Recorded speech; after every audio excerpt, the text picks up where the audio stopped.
we knew we felt like it was legitimate and serious as a whole, and there were a couple people in the group that were somewhat skeptical. You came over to the house. You sat in the living room, and we all sat around and just sort of went with the flow. And personally, it was one of the most fun experiences I had because I loved watching you interact with each person, be able to read them, and you knew instantaneously what their energy was, if they were going to be open-hearted or if you were going to have to fight the closed wall.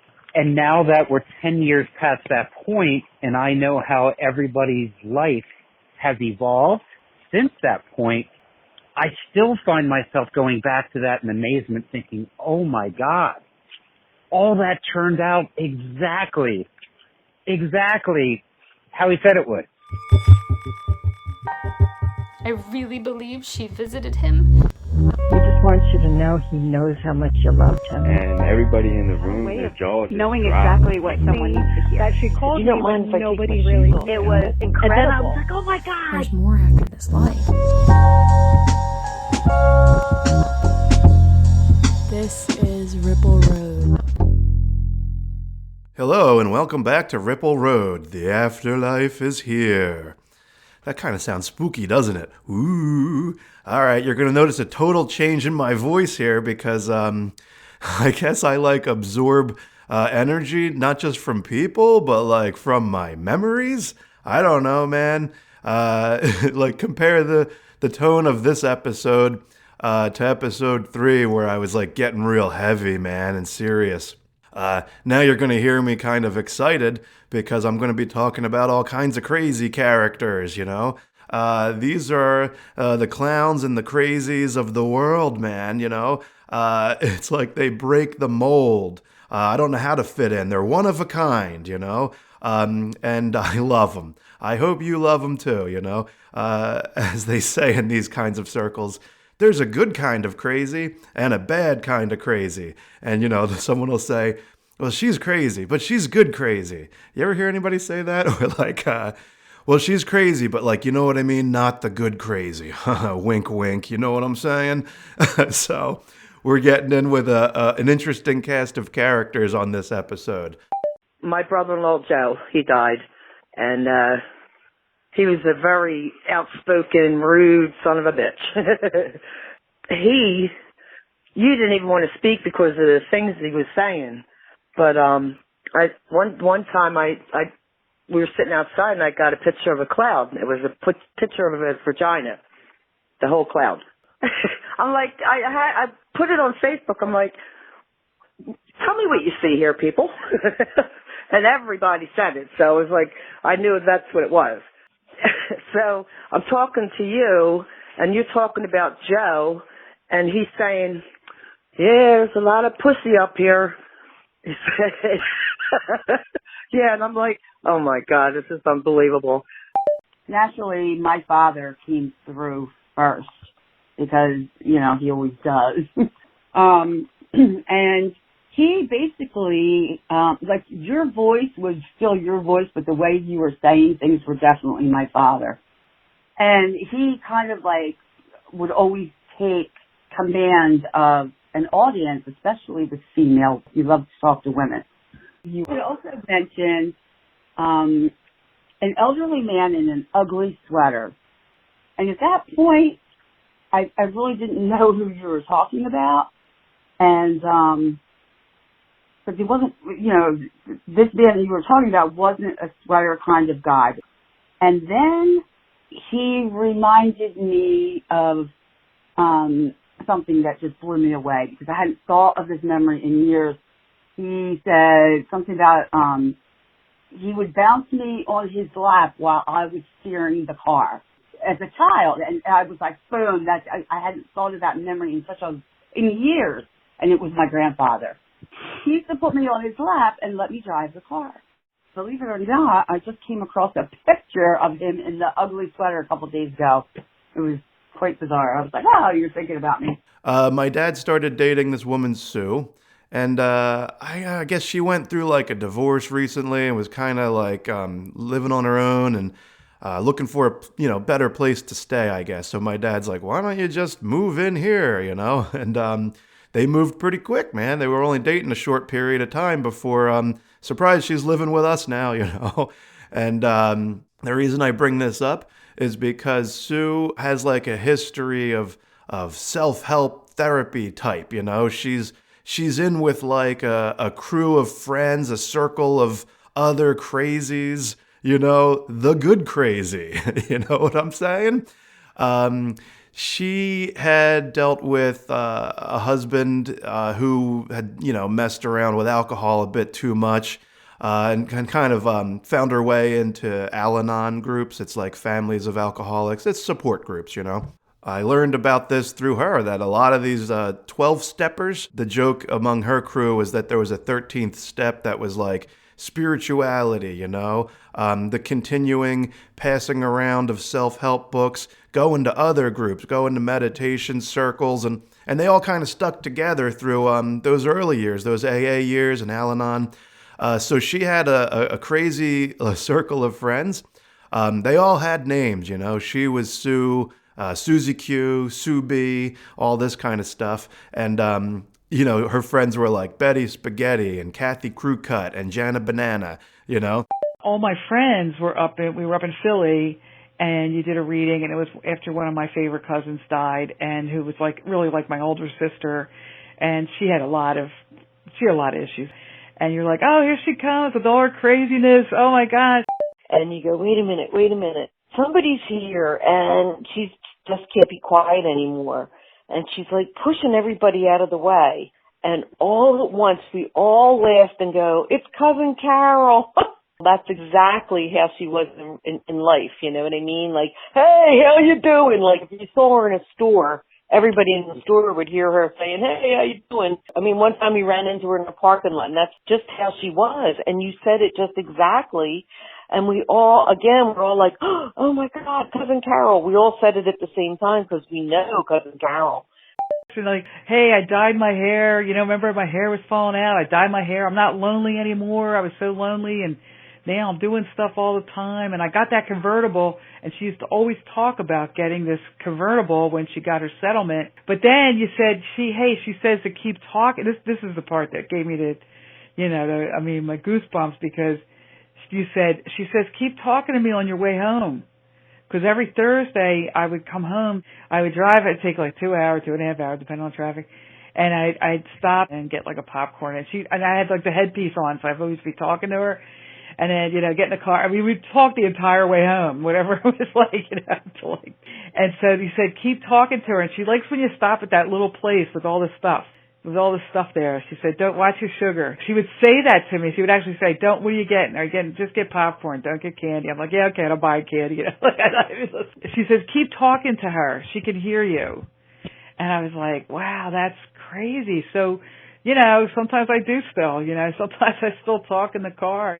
So coming back around to Sue, when she moved in, I'd be like coming downstairs, in the morning, and she's awake, sitting there with the dim light in the kitchen at the little nook, reading some book, and it's like, hey, what's going on?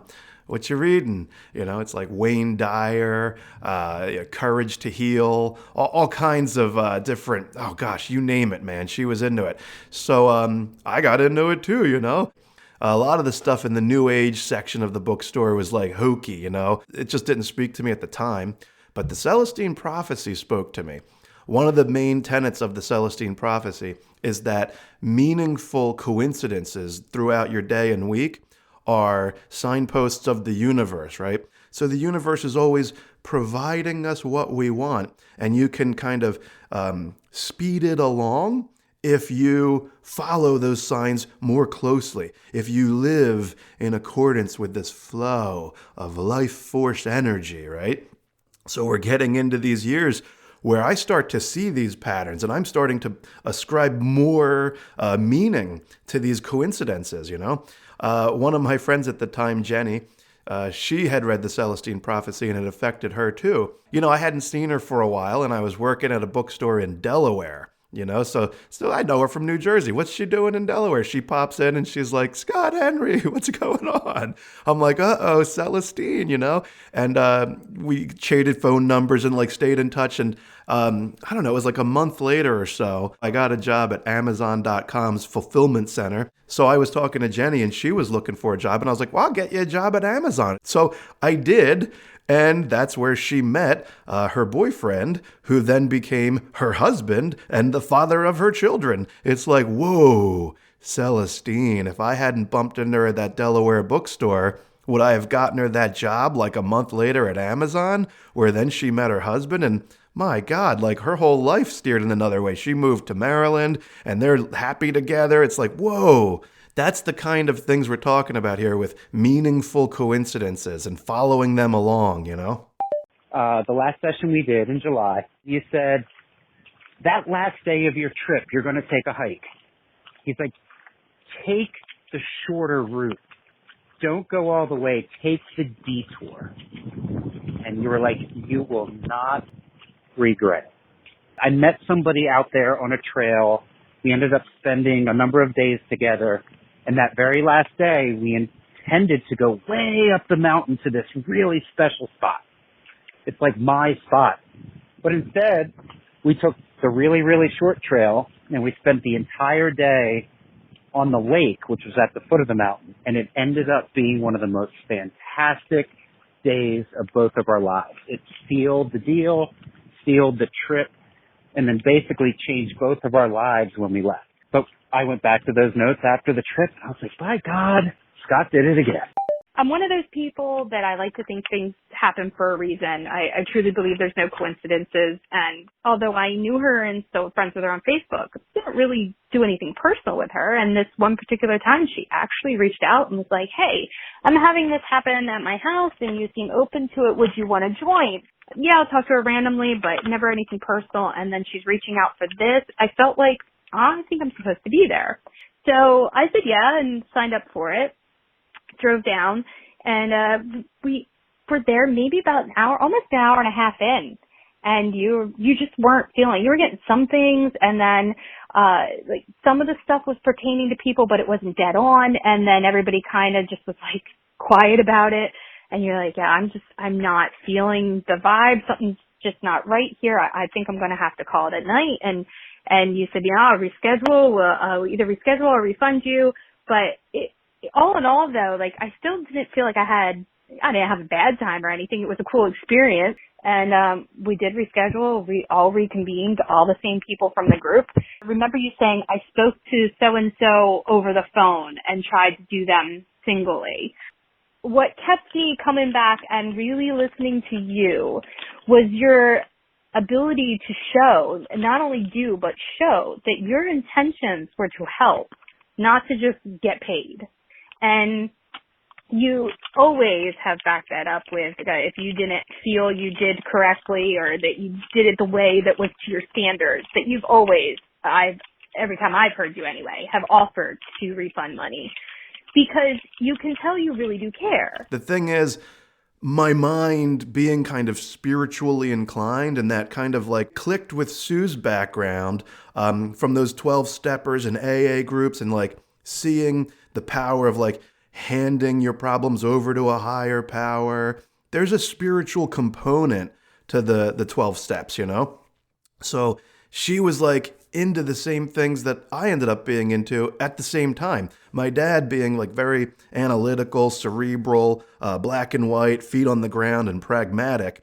I didn't really like click with that energy, that frequency. But Sue being like this, I don't know what you'd call it, lunatic fringe. I don't know what you call it. That's how my dad would probably have seen it at the time. But he ended up becoming more spiritual too because me and Sue were like so into it. I think it rubbed off on him, So I really found my tribe here, my crew with her and her like wacky bunch. I have to talk about her one friend, Jana Banana. Boy, Jana Banana is one of a kind. Think about a child of the hippies, like the hippie generation, the flower power, the 1960s. Jana never got out of that kind of like merry prankster role, you know? I mean, if you go back to the hippie movement with like the Grateful Dead, the concept is we're dead to your world, man, and we're grateful for it. Like, we're living in harmony with the radical, wacky life force energy, and we're just going to be crazy, and we're going to be a mess. And that's the beauty of life. Like, you can't put a label on me. Jana was still in that vibe, you know? She kind of struggled with alcoholism here and there through life, as many people do who are like trying to find their way in our culture, you know? I get it. And so her and Sue were like really best friends, you know? But Jana was like about as far out as you can get. She had what the Philadelphia Inquirer once called a centurion voice. You know, she didn't have an indoor voice. Yeah, she was in the newspapers. Look, Jana was always doing something. She was on David Letterman's Stupid Pet Tricks. You remember that show? She was always doing crazy stuff. So Jana Banana, you know, she didn't have the indoor voice. She was always very loud and very, like some people, if you didn't click with her, would call her obnoxious, you know. But I loved her. She was always late to like everything, right? She was always bad with time. You know, if there was a party at 8 o'clock, she'd show up at 10:30. She's wild. But anyway, Jana Banana ran a singing telegram company. The Singing Banana Telegram Company, their kind of thing was a giant banana costume. And oddly enough, 2010, when Jana Banana passed away, I wore that, you know, head to toe banana costume. And at the service, ended up doing a telegram, singing and dancing in front of her casket as a send-off, you know. The funeral director probably never seen anything like that before. You said this house is filled with people. There's lots of people coming and going. That I have so many people that watch over me. I asked you what happened with me in the swimming pool. And so you say, he really didn't mean to touch you there. The funny thing is, what happened at the pool was, I have polio, and I was climbing up the ladder to go into my pool, and I fell, but I didn't get hurt. Just like soon, right before the ground, man, I was like, my one leg's paralyzed. It was flying all over the place. And when I fell, I got up, I was like, that's really weird. I didn't get hurt. So you said it was my father-in-law. He put his hand out to catch me so I wouldn't fall. He's like, oh, no. She can't get hurt right now. And I had a hand bruise on my butt. Yeah, it was like you could see the 5 fingers. He was really embarrassed because he said, I didn't mean to touch you there.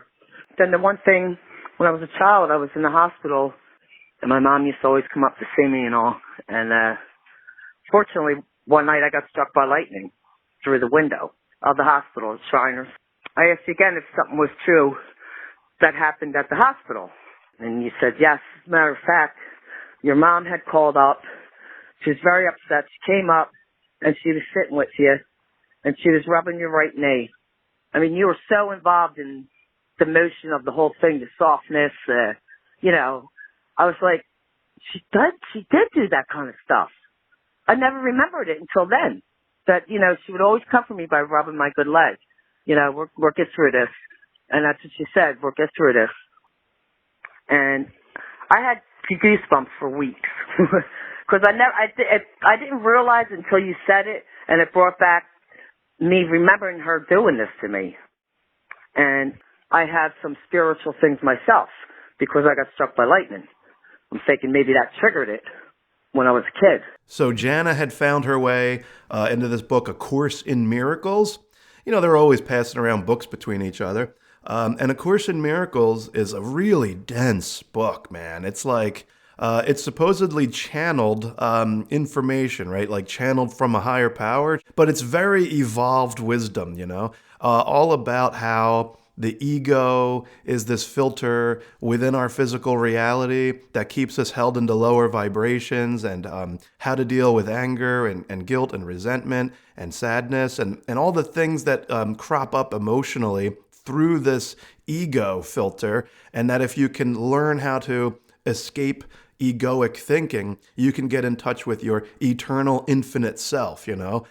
So it's this teaching about how the mechanics of personality and ego work and how to escape those mechanics and get in touch with your eternal self. It talks about what are, the concept of the infinite soul, but also what are the nuts and bolts of it, like really getting down into the nitty gritty. And because it's such a dense read, there are like book clubs, support groups. You can go and meet and discuss A Course in Miracles. And that's kind of a thing, So this is like late 80s, early 90s. And Jana found this Course in Miracles group, and she went to it and then got Sue to go to it too. There's something about the fact if somebody can feel into you and know what's going on with you, that is somehow perceived as threat. Number one, they don't want you to look in. People are very afraid, guarded about showing their true self. That's all that is. It's the ego. And I said the ego is the part that really gives you the most grief. It's not who you really are. But we're all connected here. We're all connected. The fact that somebody like you can read, or the little bit that I get glimpses of, it has more to do with how we're connected, and it's a wonder more people can't. I learned when I get too close, I could see their fear, I could see their pain, and see it in the body, or feel it with my hands just passing over. It's all an energy thing. So I tagged along one night. It was a Tuesday evening, up to the Course in Miracles study group, and it completely changed my life. This group was way more than a book club. The Course in Miracles was kind of the cover story to get the group to meet. And they did discuss the book every meeting, but the moderators and the home where it was located was Jan and Ken Dean. Jan Dean, an older woman, had Parkinson's disease, and so she would sit kind of in her chair, and sometimes her hands would shake, as she's dealing with the stages of the disease. But inside of her face, inside of her eyes, was this kind of spiritual master. You knew you were in the presence of very divine wisdom. It's very hard to describe unless you've been there yourself. It's like it doesn't translate into audio or video, but when you're present in that room with Jan Dean and that Course in Miracles group, an energy was present. It was off the charts, the amount of powerful spiritual energy in this room. And her husband, Ken, would open every group at 7 p.m. by doing a guided meditation. And he was really amazing at it too, His face also had that wisdom, but a different type, whereas Jan had this enlightenment, Ken had this sort of native, earthy, grassroots kind of vibe, and you could just tell it in his very therapeutic, low-register voice that when it came time for 7 o'clock, okay, hey, Scott, could you get up and lock that door for me and turn off this light? Yeah, okay. And there's 10 or 12 of us sitting in the living room there, and you dim the lights, and Ken says, okay, so close your eyes, and we're going to use this time to relax. And we're going to welcome in the angels of love, light, and peace. I want you to see and feel them entering into the ceiling now as a portal of spiritual energy opens up, all this stuff. And you were in it, man. You were with it. I could feel it. I could feel the energy of the room like raising its frequency. So Ken always did this kind of meditation where he would guide you to relax your feet, relax your legs. He would go through all these stages of letting go of all the tension and stress. And he would say, relax and go deeper. Relax and go deeper. And, to this day, I steal from Ken. Like, it was such an amazing, transformative meditation experience every Tuesday night that I ended up doing it at my own house, like by myself, and just trying it again and again for years. And so, like, to this day, if I'm leading a meditation, I will do the same thing as Ken just because I'm like automatic by habit. He's programmed in from all these years of going to the Course in Miracles group on Tuesday nights. So I do the relax and go deeper. And, oddly enough, people joke about it with me now, like, oh, there he is, Mr. Relax and Go Deeper. Because I can't meditate on my own for whatever reason. I just don't do well with that. Where I noticed that the environment was so comforting that it allowed me to let go and let the meditation do what it was supposed to do, which was foreign to me because I got huge control issues.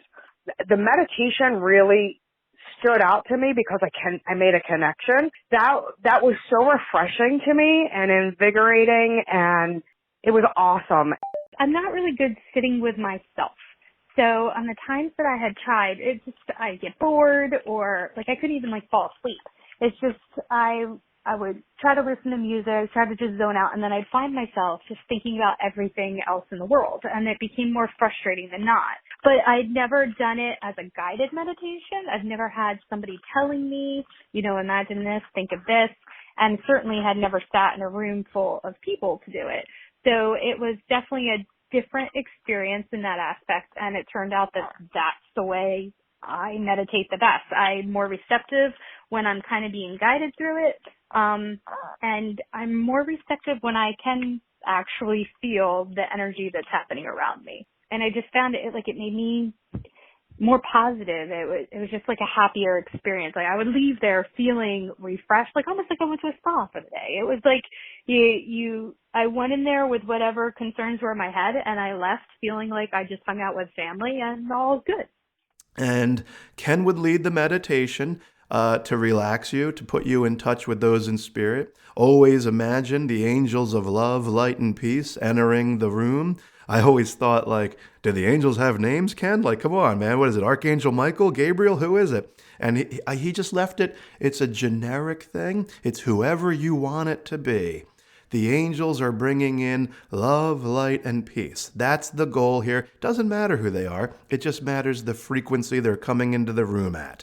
And he could make you feel it through his voice. He could guide you to sensing these very real angels entering the space, surrounding the entire room, the floorboards, the walls, the everything, the air, the molecules, permeating the entire room with this angelic white light. And by doing that, it actually channeled your mind into a frequency, into a vibrational state, where then he would ascend you to get a message from someone in spirit, right?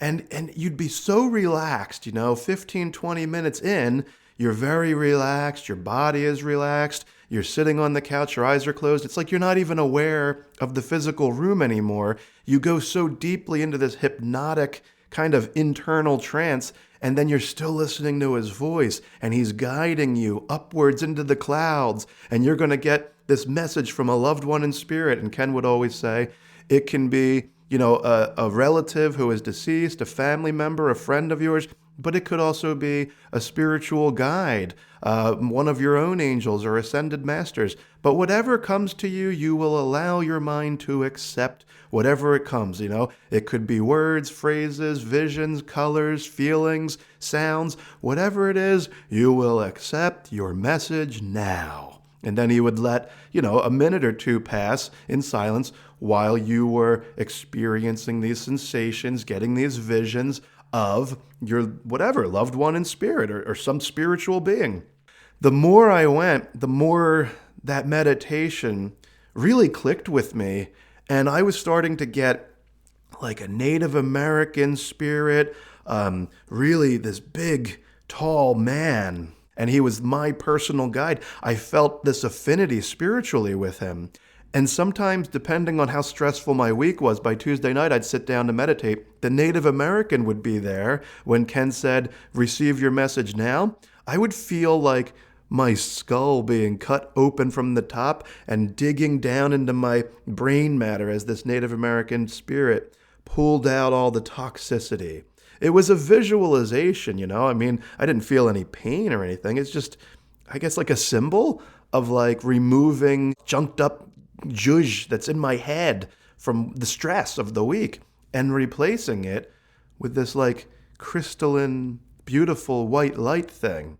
So it's a vision, you know? It's cool. You're in that state. You're not really judging it. You're just accepting it. And then once we were done with the meditation, you know, every meeting, this is how we would start. And then you'd be done with the meditation and we're all sitting there. Open your eyes now, feeling wide awake and alert and better than before. Open your eyes on the count of 3. Boom, there you are, you know?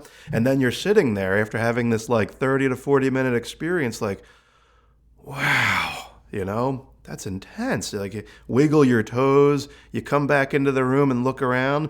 And I feel lighter. I feel like, wow, I guess it really did do something. Like I really do feel like awake and alert and more spiritual clarity. Like that guide really did do something to me. So it's like you go to work the next day and what did you do last night? Oh, I had a Native American like clear out my head of toxic thoughts. Like that's going to sound bad crazy to most people. You know what I mean? I finally remembered a vision I had when I was probably 4 years old. I wanted to stop and look for the Christmas star, and Shelley was with me, my sister, and we're standing out there in the cold, and everybody else is rushing to church, and we're out there looking at stars, and I got my first big vision of this angelic woman with a harp. When I went into church and I was going to try to tell somebody, they shut me down. And I still don't know everything she told me, but I know it was all good. One of my readings from you touched on the wavelength and got a glimpse. That same woman with the harp came up. So I'm taking that as kind of a spirit guide thing. And then they come out of meditation, and now we're all sitting in the room, and that's when Jan would take over, and her eyes, and she would look around the room, and if anybody had anything from the meditation that they cared to share with the group, Jan could always offer her 2 cents, and it was always spot on. She was connected to a frequency of spiritual wisdom that spoke to people. It wasn't like just reading a book or having someone tell you. It spoke to your soul as truth. It's hard to describe if you're not there, but something else was happening in that room, you know? So I didn't share too much originally, but over the course of weeks and months, you know, and me going to this meditation group, this Course in Miracles group, when it came time to share from the meditation, I started to talk about my experiences more, you know? And where it gets a little weird is I started getting visions, sensations, words, phrases, thoughts that didn't belong to me, that were for other people in the meditation group. And I think the first time it happened, I always remembered sitting next to this woman, Betty, on the couch, older woman, and we came out of the meditation, and it was anybody have anything they care to share, and I'm over here like looking puzzled, like I don't know if I want to share this or not, like I'm not sure where to go with it. And Jan sees this and is, okay, Scott, what are you thinking about over there? Share with us, open up, talk. What did you get? Well, I saw this guy when it came time to get a message from someone in spirit, and it felt like he belonged to like you, Betty, like sitting next to me on the sofa. I got the name like Phil. I don't know. And she goes, Phil, that's my husband. And I'm like, your husband is named Phil? Yes, that's my husband, Phil. What did he say? Well, he was like playing with the top of his hair, like there was like this piece of hair that he was playing with. Oh my gosh, he was so insecure because he was balding and this one piece of hair kept flying down, and I told him, don't mess with it, just leave it like that. Oh my gosh, I can't believe he's still doing that in heaven. And everyone else in the room is like, holy shit. And I'm like, I'm saying it, I'm like, lady, you're kidding me. I thought I was making this stuff up. Like I was in my imagination, you're deeply in this internal hypnotic state in your mind. So it's like a daydream. You don't talk about your dream with some other person when you wake up and expect for them to make sense of your dream. It's your dream, But here's this woman next to me on the couch saying that's her husband and validating. His name was Phil. He played with his hair. You're kidding me, right? Like, what the hell? That's crazy. There was one session that you had giggled and you're like, I am not saying that out loud. I'm not saying this to a room full of 20 people. I think I gave you the okay, so no, Scott, you could say it. And he said she's calling you Pammy Porker, and that was a nickname that she called me, but nobody really knew. I was very embarrassed by that, but that was pretty cool that she came through and shared that, because nobody knew that she called me that. I want to say last year we were at the fire hall, and there was an older couple sitting behind me, and my mom said she was trying to help you chisel away, like it was like an ice block, and she had this chisel, and she was trying to chisel at them because they had a guard up, and they were not believers, and you could not read that at all. And my mom was trying to really help you dig in deep and get to them, but you couldn't. I do have some friends and family members that don't believe and just say, hey, I don't want anything to do with any of that. Then I have some friends that are skeptics and have come, and they've gotten read to and was pretty accurate, and now they are believers. And I don't think that they would have ever gone to see anybody or even see you if I hadn't shared my experience. Moving forward with these meetings, you'd get out of the meditation, you would share with the group, and then Jan would pull out the book, and we'd all have our little workbooks of Course in Miracles, and you open up to page, 297 or whatever, and all right, today we're going to be talking about these 2 chapters, and then she would go through it, and somebody would be picked to read the paragraph, and then she would pause and interject and say, what this means is, and then kind of give spiritual wisdom. And a lot of times somebody in the group kind of needed that. Like they'll be like, wow, this is exactly what I'm dealing with this week, and thank you. So it's therapy, it's therapeutic to arrive at this group every Tuesday night with your emotional baggage, like Sue and like Jana Banana. We're heart on our sleeves type. We're not like the practical analytical type. We want to dig in. We want to understand our emotions and our mind and deal with our issues, like those 12 steppers.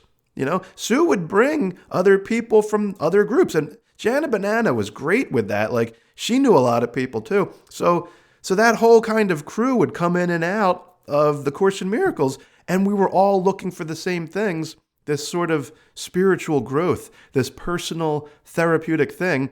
It's like going back to the punk rock days, the counterculture.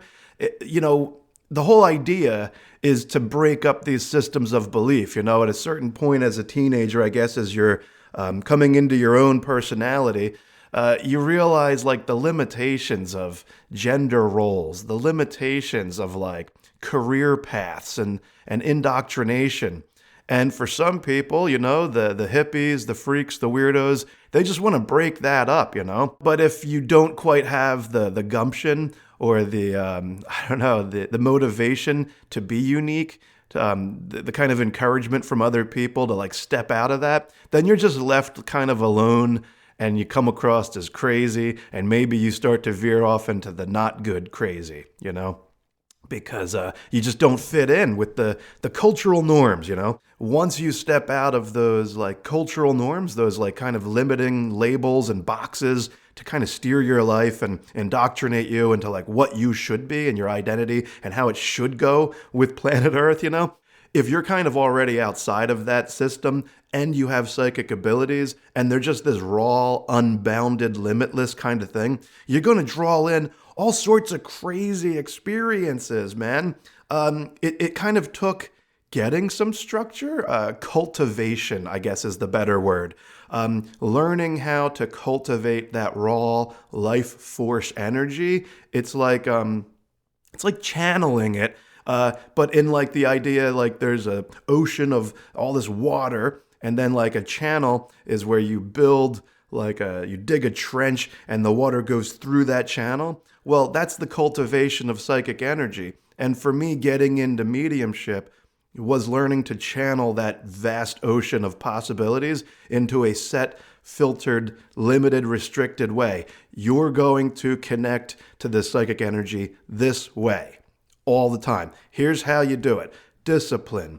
You go through with this meditation where you connect to this one vibe or frequency, and now it's like putting on a lens onto the camera, right? Like your wide angle lens, your narrow focus, your macro lens. It's learning how to control and kind of like channel like the waters, you know? So you go this way only.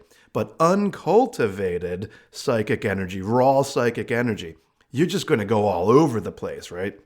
You're going to see images of the future, see people that have died. You're going to hear voices. You're going to hear things. You're going to see patterns in the world. You know, the 11:11 and the weird, meaningful coincidences. And you're just all over the place with it, right? Like there's so many different phenomenon that can fit into this. The point is, don't get hung up on these things, right? Somebody could say, I had this vision that I was alive in the time of Atlantis, you know? Yeah, that's there too in that uncultivated landscape of psychic energy. You're going to go out into the world, like the universe, and fetch all this crazy stuff. So, you know, my thing is, how does it leave you feeling? That's the most important measurement to like, should you continue diving deeper down that rabbit hole?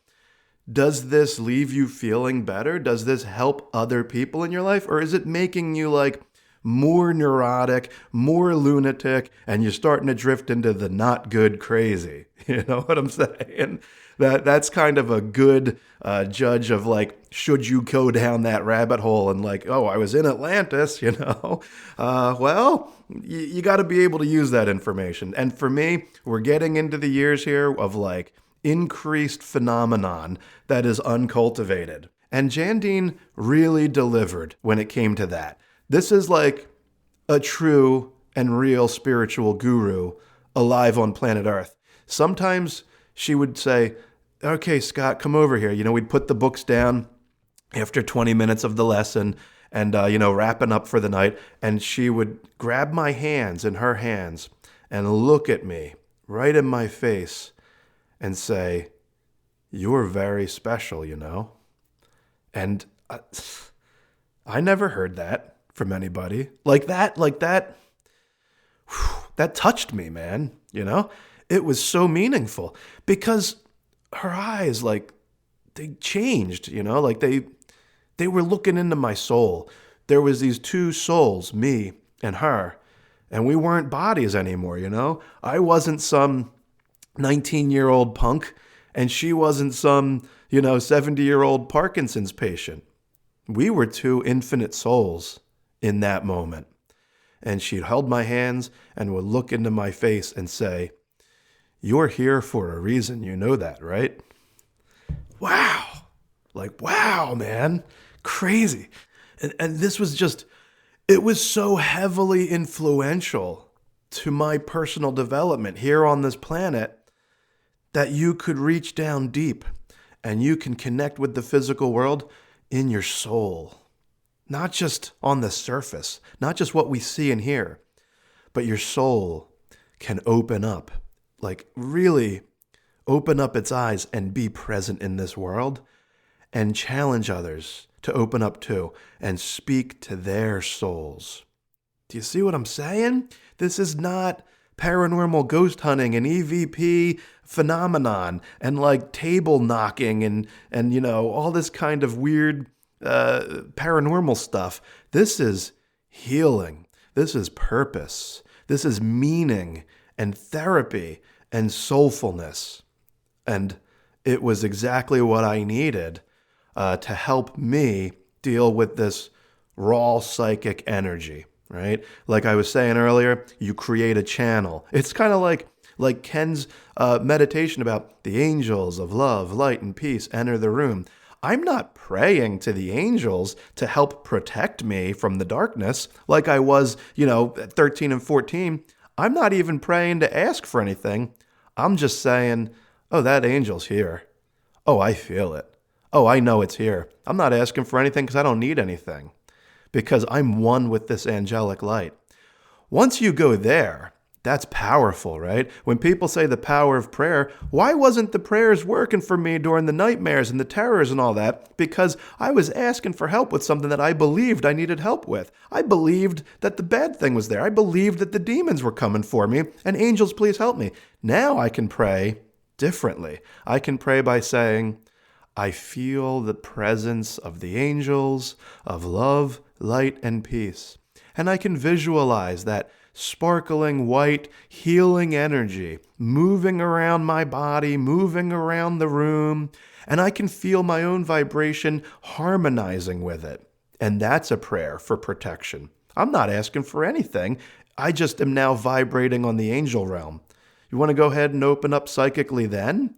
Because you're going to get beautiful, amazing, healing messages. You know what I'm saying? This is what it taught me. It cultivated those barriers. It said, okay, if you're going to open up psychically, first, go to the white light. Bring in those angels. Feel that energy. Now connect. Now what do you get? Now I'm not so afraid of it anymore because it's wonderful, because I'm able to produce messages for people. My family was there, sister, I think my kids were both there. A few people that were way more open than I was to this because I was so skeptical. Not my sister, she wasn't. But I wouldn't let them say anything. So kind of testing you in my little way. The very first thing was my mother, and you told us who was around her, and they helped her cross over. And when we had this reading, you could have never known what her personality was like, how attached she really was to us. And it was so helpful and really just changed everything. One of the things was she said, through you, just light a white candle on my birthday and Christmas. Every birthday, every Christmas, we light that white candle and feel that connection. So many things. But I don't know if you know, but every reading I would invite someone, and it probably seemed random, but it was someone who needed something. They were struggling and couldn't resolve whatever it was. And with my new openness and understanding, this is another avenue, another channel for healing. You know, talking about the story this way makes it sound like, oh, he's finally finding his way, you know? But that was just that Tuesday night group. Yeah, you're free to talk then. What do you do when you go to work? You don't talk about that stuff, you know what I mean? I still have to live my life at 19, 20, 21. Other people my age, you know, we connect on whatever, TV shows, music, it's whatever, you know, you're going to parties. You're not talking about this deep spiritual stuff. I wasn't. I mean, nobody in my peer group in my life was. I was the only one. I'm going with, you know, Jana Banana and Subi and Betty Spaghetti and all this stuff, right? Hey, you're going to talk about that stuff at work. You're not. So it may make it sound like I'm really finding my way, but it's very divided, right? It's very compartmentalized. I would have to go through my regular life still and keep all that stuff to myself. You know, and where it gets even more hokey, it's not just channeling spirits of loved ones. These are spirit guides too coming through. How do you validate that? You don't. You just feel that internally. You know that they're there, right? What am I going to go to somebody at my job at the bookstore and be like, yeah, there's a Native American spirit guide that I have, this big tall guy. You know, they're going to think you're friggin' nuts. Hey, everybody, let's go look at pictures of the Loch Ness Monster. You know, you're pretty fringe at that point. So I keep that stuff to myself. But then here's this other group who wholeheartedly believe in it, right? It's hard, you know, it's hard to get into that and still be in the physical world and not come across as crazy. And I'm always aware of that. Those two paths, the talking about spirit and talking about spirit guides and all of this angelic wisdom, and then, you know, going to the job at the retail store, right? And talking with those people. How do you bridge that? That's a challenge for me at this time, you know what I mean? This one really gave me chills because my husband, he doesn't believe in crap. Even when you came to my home, I said, if you see a car outside the house, keep rolling because you're not welcome. So anyhow, years ago, he was sleeping and he woke me up. And he said, hon, did you just kiss me on the forehead? I was like, no, I did not kiss you on the forehead. So then when I was at the reading, you brought that up. And you said it was his mother giving him his final kiss because she no longer can come to this world through however they come. Yeah, she's been dead since he was 10. You know, she might be reincarnating, and she wouldn't be able to come in this form anymore. This what makes me think he opened his eyes a little more to the other world. I'm working at that bookstore in Delaware, and more people are starting to like kind of one at a time hear about this thing I do, right? Like my one friend Jez that worked there, we hung out and I tried to do a meditation for her. Like, I'm going to guide you in a meditation, you know, because like my guard is down and I'm hanging out with some of these people outside of work and like starting to kind of let that be more known, you know, and it didn't always go well. You know, some people kind of avoided me, but at the bookstore, there were a few people who started to believe in me. There was this guy, Dave. I remember at the break room, we were talking one time. And, I heard you're a psychic. And I'm like, oh, great. Who told you that? Yeah. All right. Well, I mean, I kind of believe like it's possible, but like, can you tell me anything about myself? I don't know, man. I have to kind of be in a meditative state. Let's see. I don't know. You have like a grandfather that passed? Well, yeah, but like, that's everybody. Come on, man. Like, of course I have a grandfather that passed. Do you have a brother that's living? I do. Tell me his name. And I just was like, Doug. And it is Doug. You're freaking me out. How'd you know that? I don't know how I know it. It just came out of my mouth. We were the only two people in the room. He asked and I got it and I said it because it felt right, because it seemed like that thing that you get in meditation where it was like, oh, that's authentic. Say that thing. It just, my mind didn't step in out of fear of judgment or fear of being wrong. It just came out of my mouth and it was right. You know, can I do that every time? Absolutely not. I don't know what the circumstances are in that, you know, bookstore break room, why it worked, but it did, right? Somebody else could challenge me and it would be totally wrong. I'd be like, do you have a sister? No, I don't have a sister. Maybe it's like a really close cousin. Are you really close with a cousin of yours? No, I'm an only child and I don't have any big family. Huh. And then they'd laugh. You're wrong. How many times can you be wrong before you're like insecure? Do you know what I mean? And later on, I learn about the conditions that bring extra clarity, environmental things, energy things, skepticism, harmony, vibrational patterns. I learn about these things to get more accurate details. And when they're not there, it just doesn't come. Like there's an energy that just blocks it. And we did have like the open cathedral ceilings, and it was a newer construction, and it's like whatever it was. My house was one of those houses that didn't work out very well, but unfortunately I think we had about 8 of us, and you made your round kind of like going through the group, and I was like the second or third, and there was so much stuff that you nailed with me that it's like I've always been open-minded anyway, so I don't kind of go in with the skeptic, you know, attitude, but it was kind of fading out, and it was one of those things that you just kind of stopped it. It wasn't going the way it was supposed to go. And I was a little disappointed because it was like, damn, you nailed it. You know, you were always so great because it's like if you didn't think it was going right, you wouldn't take money, you wouldn't think. And we wound up rescheduling and breaking up the group differently and had a good reading the next time. There was this one girl, Stacy, that worked at the bookstore. And she was like, I want to do a reading with you. And she had gotten some people from work and some people from her friend group outside of work. And I think there was like maybe 8 or 10 people. And I always remember this one. I did the meditation that Ken taught me, you know, relax your feet, relax the stress in your body, imagine the angels of love, light, and peace entering the room. And now we're going to get a message from someone in spirit. And I'd go there. And then as I'm maintaining that trance state, I'll get another thing.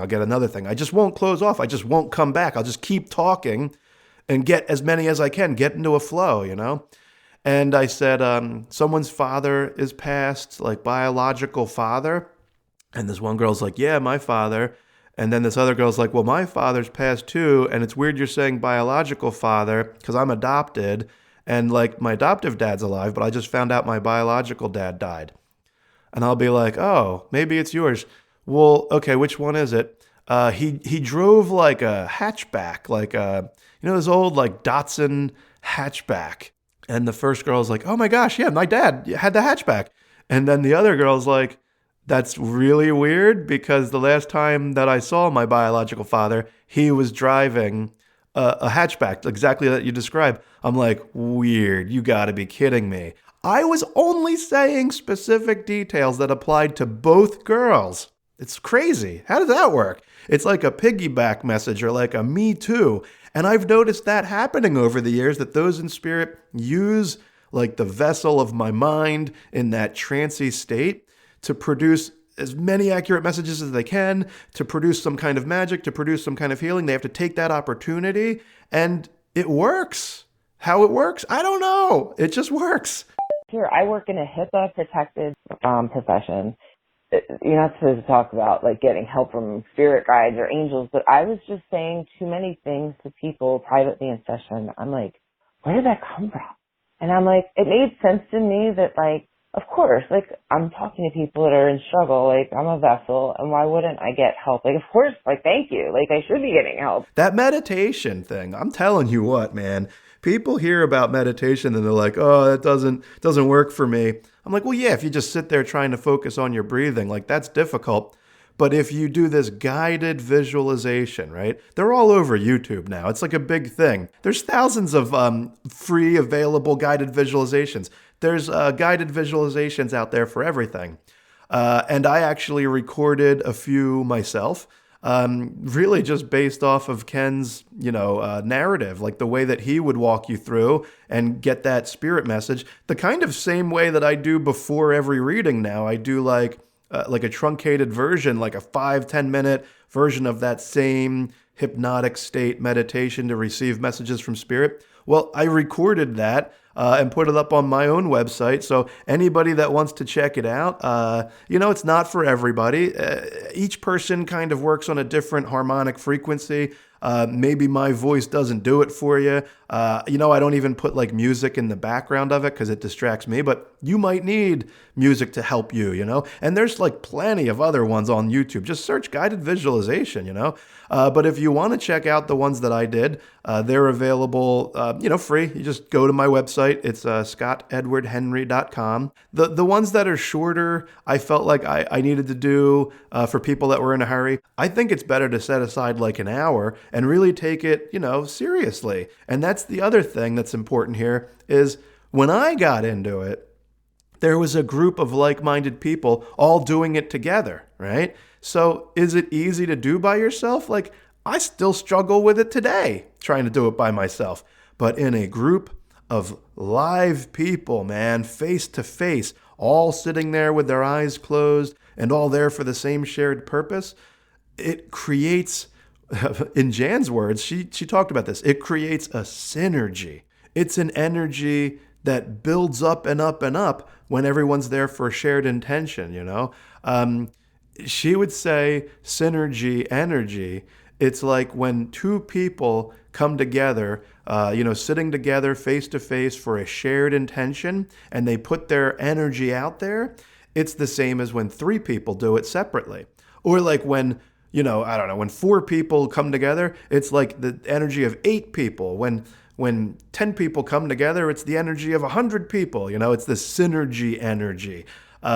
So that energy in that room, in Jan and Ken's living room, doing that meditation with all of us sitting there together, it really helped get better results. So I don't know how you would do this. I don't know. Reach out to some friends, reach out to people and say, hey, you want to try this? I think you'll get the best results, Okay, I think that brings us to the end of episode 5, right? We'll go into more of this, getting into astral projection, aliens, and crazy far out stuff, man, before we, learn how to dial it all the way back into like, let's stay relevant, maybe. Yeah. But, it's all out there. If you attune to it, it's there. It's crazy. Oh, my goodness. Anyway, so thank you for listening. Listen to more episodes at rippleroadpod.com. That's rippleroadpod.com. Streaming on Spotify, Apple Podcasts, Amazon Music, Audible, all those good things. Check it out. Yeah, be cool out there, people. Talk to you next time.